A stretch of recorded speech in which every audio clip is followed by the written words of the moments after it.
Hello everybody, welcome to another daily dose of the Bible.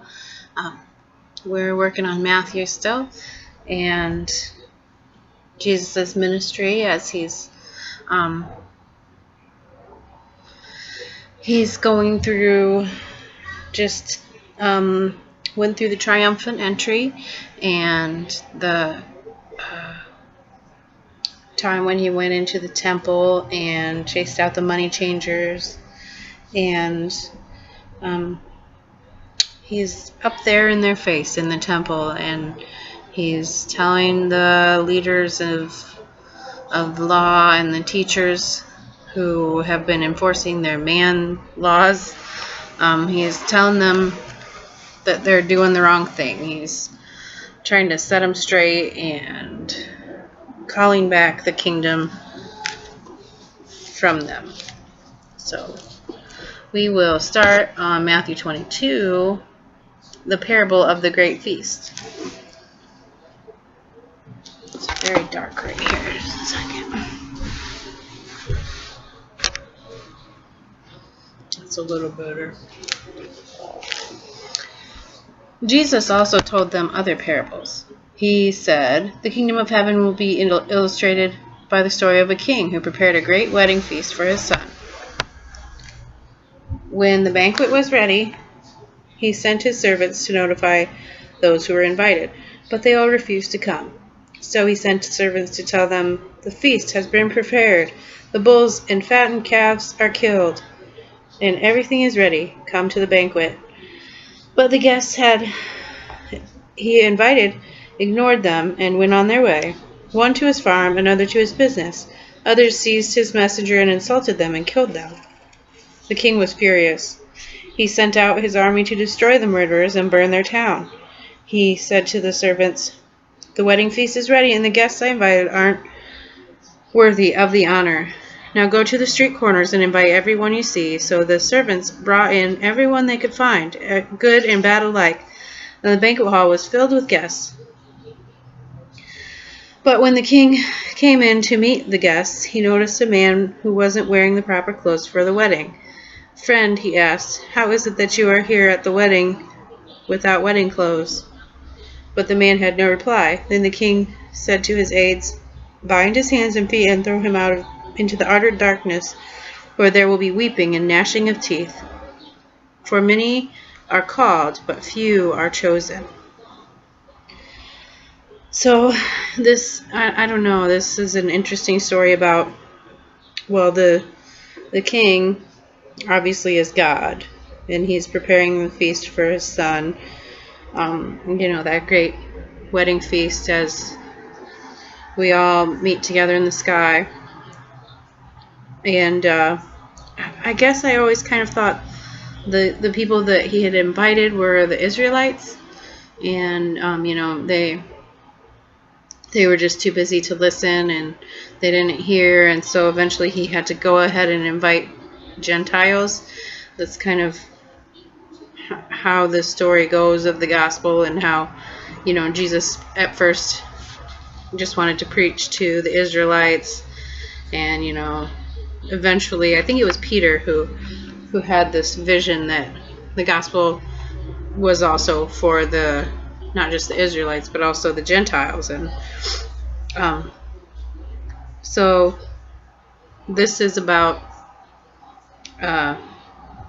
all are welcome at the wedding banquet. And I guess the guy without the right clothes on, I would say he's the kind of guy who has not changed for the wedding.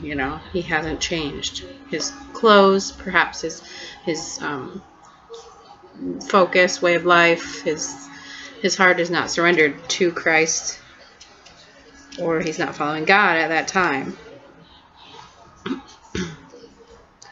Taxes for Caesar. Then the Pharisees met together to plot how to trap Jesus into saying something for which he could be arrested. They sent some of their disciples along with the supporters of Herod to meet with him. "Teacher," they said, "we know you're an honest man. You teach the way of God truthfully. You are impartial, and you don't play favorites. Now tell us what you think about this. Is it right to pay taxes to Caesar or not?"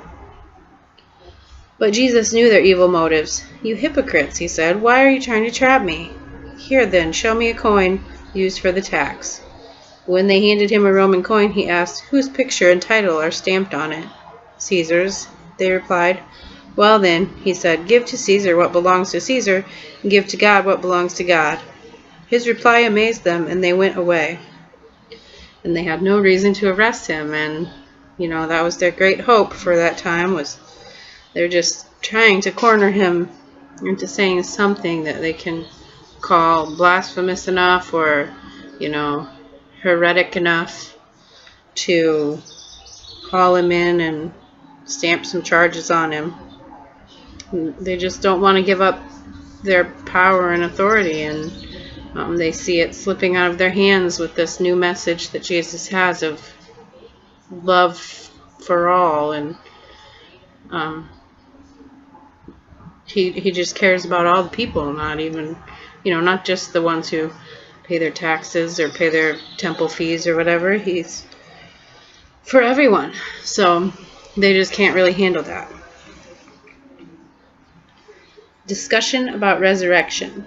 That same day, Jesus was approached by some Sadducees, religious leaders who say there is no resurrection from the dead.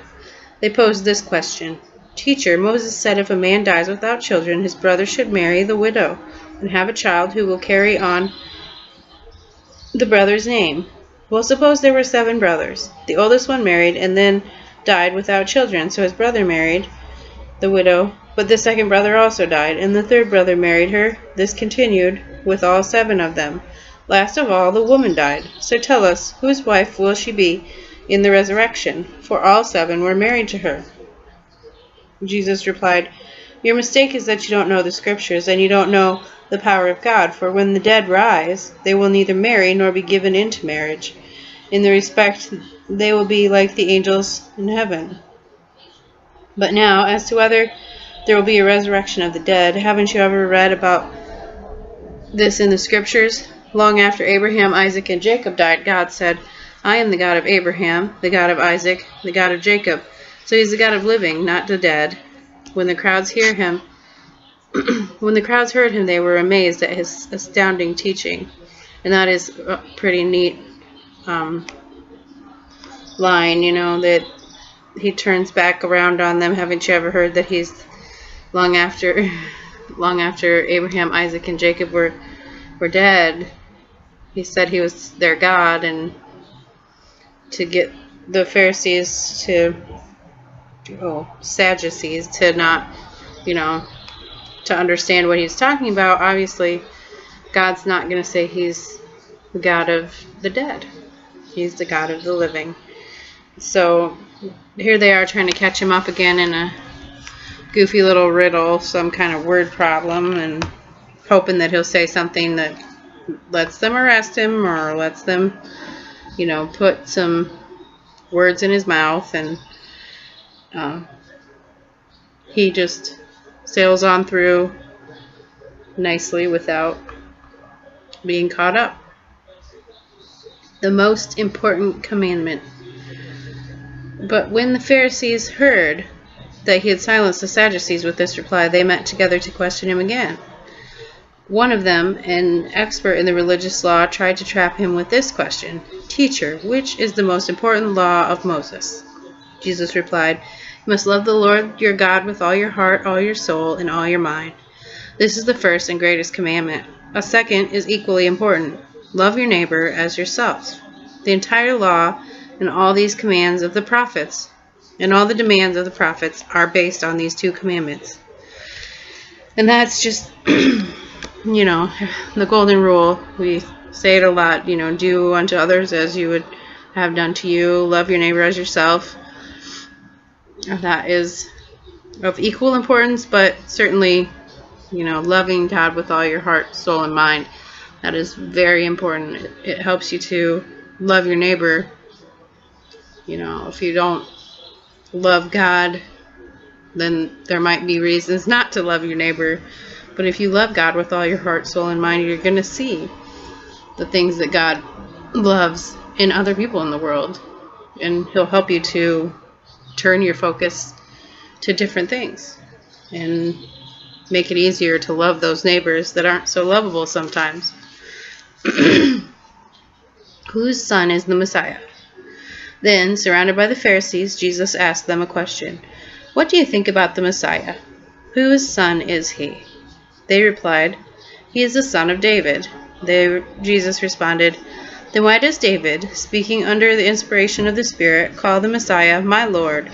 For David said, The Lord said to my Lord, Sit on the place of honor at my right hand, until I humble your enemies beneath your feet.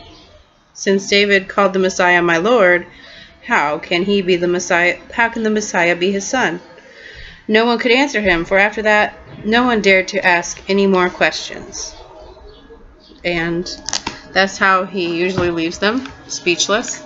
That question is asking, I guess, I'm not quite sure,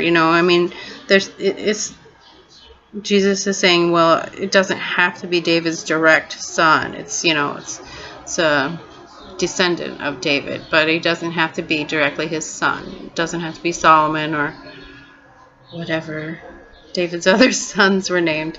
Jesus is nearing the end of his ministry now, and they're constantly trying to catch him up. Pretty soon they're going to find the way to crucify him. It's inevitable. We know that's what happens at the end of Matthew, but just glean all that we can out of these stories and these bits of information that Jesus left for us. So I just pray that you'll take this chapter and let it soak in, that you'll find yourself feeling more and more affirmed as to God's presence in your life and Jesus as his son just living inside of you and pouring out into your neighborhood.